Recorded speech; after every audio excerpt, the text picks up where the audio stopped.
Conforme nós vamos estudando a palavra de Deus, nós vamos entendendo cada vez mais como o reino espiritual atua. Eu aprendi certa vez com a pastora Tânia Teresa que o reino espiritual ele é regido por leis. Independente se eu ou você tenhamos o conhecimento delas, elas continuam atuando. E quanto mais nós aprofundamos no conhecimento dessa palavra, nós vamos entender e compreender como o reino espiritual ele atua. E uma das coisas que eu tenho aprendido muito é como o reino espiritual ele é organizado. Às vezes a gente acha que é uma baderna, que é uma bagunça, são demônios atuando. E de fato, né? O reino espiritual é comandado por seres espirituais, sejam demônios ou anjos.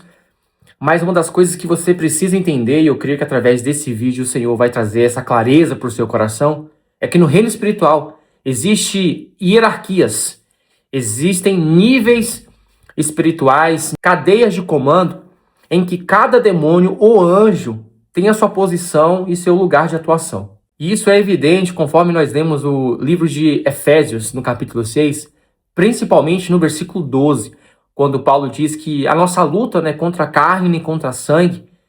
E aí que vem a classificação, conforme Paulo descreve nesse versículo, de como o reino espiritual ele é organizado. Ele diz, mas contra principados, potestades, dominadores deste mundo de trevas, contra seres espirituais nas regiões celestiais. Então você vai ver que Paulo vai citando uma classificação de indivíduos, de seres espirituais, e não é acaso, não é por acaso que ele cita, que ele fala dessa maneira, colocando como primeiro os principados.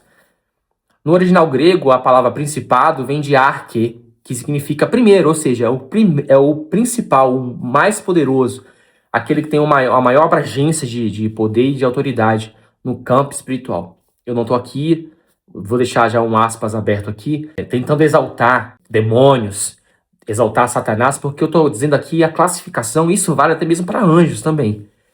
É só para você entender que tudo no campo espiritual é organizado, gente.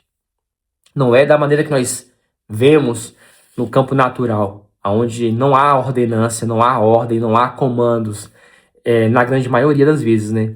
Você vê que as pessoas não sabem atuar, a maior parte das pessoas não sabe como trabalhar, não sabe como agir. Através dessa passagem, nós precisamos aprender com isso.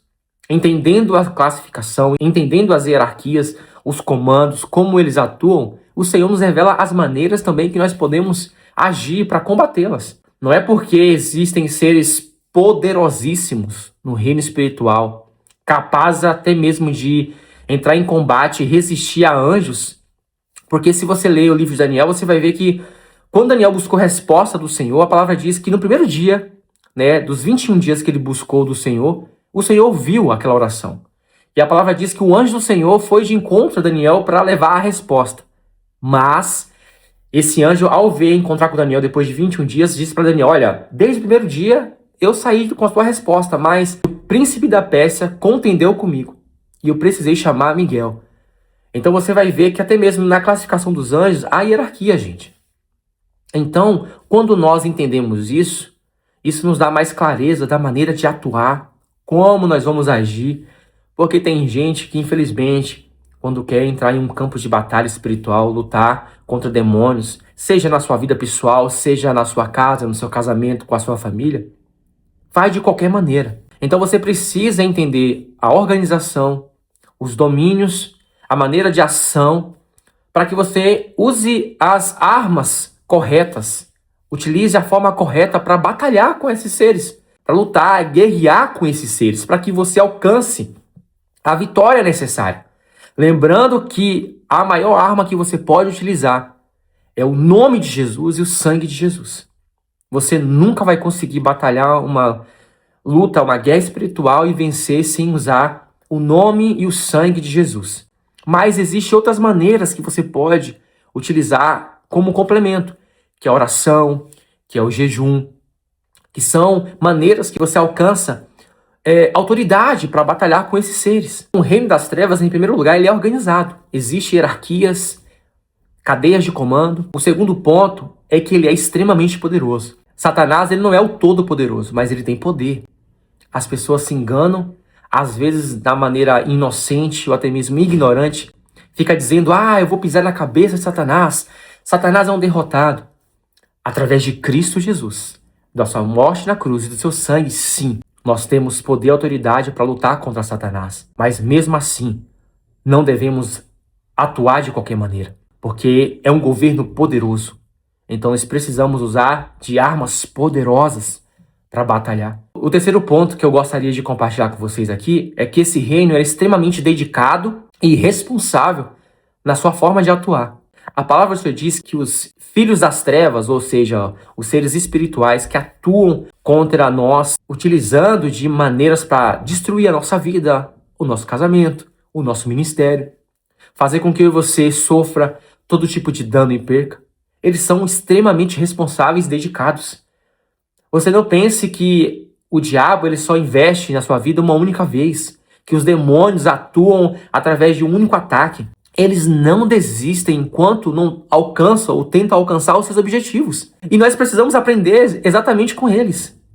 Porque tem gente que ora uma vez, jejua uma vez, clama uma vez, busca na palavra uma vez, e quando não obtém a resposta ou o resultado que tem buscado, desiste. Dá espaço, abre, dá uma abertura para que os demônios atuam e vençam, alcancem aquilo que eles desejam fazer com nós, com a nossa vida, com a nossa casa, com a nossa família. Então nós precisamos entender que o reino espiritual, ele funciona ao nosso favor conforme nós nos dediquemos cada vez mais, porque quanto mais você busca, maior será o teu nível de conhecimento, entendimento e autoridade no campo espiritual. Então a dedicação, a responsabilidade tem que ser um alimento, tem que ser um combustível que precisa mover a nossa vida espiritual todos os dias. Você precisa orar todos os dias.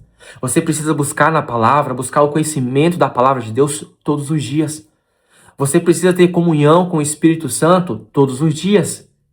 Você precisa ser responsável com o campo, com o reino espiritual, com a palavra de Deus, com o teu relacionamento com Deus todos os dias. Porque como você vai vencer as batalhas espirituais se a primeira coisa que você deveria fazer, dedicar, é ser responsável com a tua vida espiritual, você não faz? Que é se preparar, que é se munir, que é utilizar das armas espirituais que você só alcança buscando na palavra do Senhor, e você não faz isso. Como você vai vencer? E às vezes tem gente que fala, eu estou buscando no Senhor há tanto tempo, orando e não encontro resposta, o Senhor não me ajuda. Às vezes Deus está esperando de você um posicionamento, maior dedicação, maior responsabilidade com as coisas espirituais. A pessoa não chega no horário no culto, a pessoa não participa dos cultos da sua igreja, a pessoa não realiza aquilo que a Bíblia pede, ser obediente, ser responsável, buscar a santidade todos os dias, vive uma vida desregrada e acha que quando for participar de uma batalha espiritual, quando tentar vencer os ataques espirituais que vem sofrendo, vai conseguir. Como, meu irmão, se isso está dando brecha para o diabo atuar na tua vida? Isso está sendo o meio do diabo te acusar diante do Senhor. Como que você vai querer derrotar, vai querer batalhar, se você não toma posse daquilo que a palavra já tem disponível para você? A palavra é um rio perene, que flui água sem cessar. E às vezes está morrendo de sede, passando necessidade, tendo esse rio disponível e você não bebe dessa água. Como você vai matar a tua sede? Como você vai se alimentar espiritualmente se você não se apodera das armas que o Senhor disponibiliza para você na palavra? Quando nós vamos para uma batalha espiritual como soldados do Senhor, nós precisamos ir preparados, usar a armadura, o capacete, a espada, o escudo, aquela armadura que nos reveste por completo. E aí tem gente que não se baseia nisso, não se preocupa em buscar dessa armadura e vai com a roupa comum. E na primeira oportunidade é derrotado, é vencido. E aí tem gente que até se revolta contra Deus. E eu imagino Deus olhando do céu e vindo assim, cara, eu dei todas as estratégias, as armas necessárias, a armadura que ele precisava usar, deixei tudo disponível, era só ele ter acesso, acessar isso, tomar posse disso e batalhar. E a pessoa rejeita e ainda quer ter autoridade para vencer. Então você precisa ter posicionamento, responsabilidade, ter o entendimento de quem você está enfrentando. Ninguém vai para a guerra sem antes conhecer quem é o inimigo, estudar o inimigo. É assim que toda nação ou todo grupo que está indo para uma batalha faz, ter conhecimento de quem está enfrentando um campo de batalha. Entendendo que, sim, de fato, Satanás e seus demônios são poderosos e determinados. Eles não são como o Senhor Todo-Poderoso. Entendendo que Satanás não é todo-poderoso como o Senhor Jesus, mas ele tem poder, irmão. Ele tem autoridade. E se você dá legalidade, se você fazer de qualquer maneira, se você agir de qualquer forma, os poderes das trevas, os dominadores deste mundo, vão te derrotar, vão alcançar os seus objetivos. E aí você vai viver perda atrás de perda, derrota atrás de derrota. Então nós precisamos aprender com eles. Até com Satanás nós aprendemos de não ser irresponsável, fraco, ignorante, de não ir para o campo de batalha sem ter o conhecimento de com quem você está lidando. Então por que muitas pessoas sofrem percas, vivem derrotas, vivem nessa vida desgraçada, de perca, de roubo o tempo todo, não prospera, não alcança os seus sonhos e seus objetivos, porque está vivendo uma vida de qualquer maneira. Não entendeu até agora que existe uma batalha diária, todos os dias o diabo ele tenta te destruir. E por isso que ele alcança a vitória em muitas vidas. Porque essas não buscam se munir, se preparar, se dedicar, ser responsáveis. Então seja responsável quanto à vida espiritual. Assim diz o Senhor. Não espere que só o Senhor faça parte dele. Porque isso é garantido, mas você precisa fazer a sua, nós precisamos fazer a nossa. Nós precisamos nos posicionar, dedicar, ser responsáveis, buscar o entendimento da palavra, o conhecimento da palavra, nos munir das ferramentas, das armas que ela disponibiliza para nós. Porque senão, meu irmão, vamos continuar na mesma posição, no mesmo lugar, perdendo a todo tempo, deixando de desfrutar das promessas, deixando de viver a Canaã e sendo carregados a todo tempo, a todo momento, para o Egito, para o lugar de escravidão, para o lugar de morte, para o lugar de perca. Então, em nome de Jesus, toma posse dessa palavra. Não vá para a guerra de qualquer maneira. Não enfrente os teus inimigos de qualquer forma. Seja responsável, dedicado, tenha zelo pela tua vida espiritual e busque conhecimento da palavra de Deus. E aí você vai ver como você vai munir, como você vai ser capacitado, como você vai receber autoridade. E aí sim, Satanás vai bater em retirada da tua vida. E você vai ver as vitórias do Senhor começando a surgir na tua casa, para a glória do Senhor. Amém?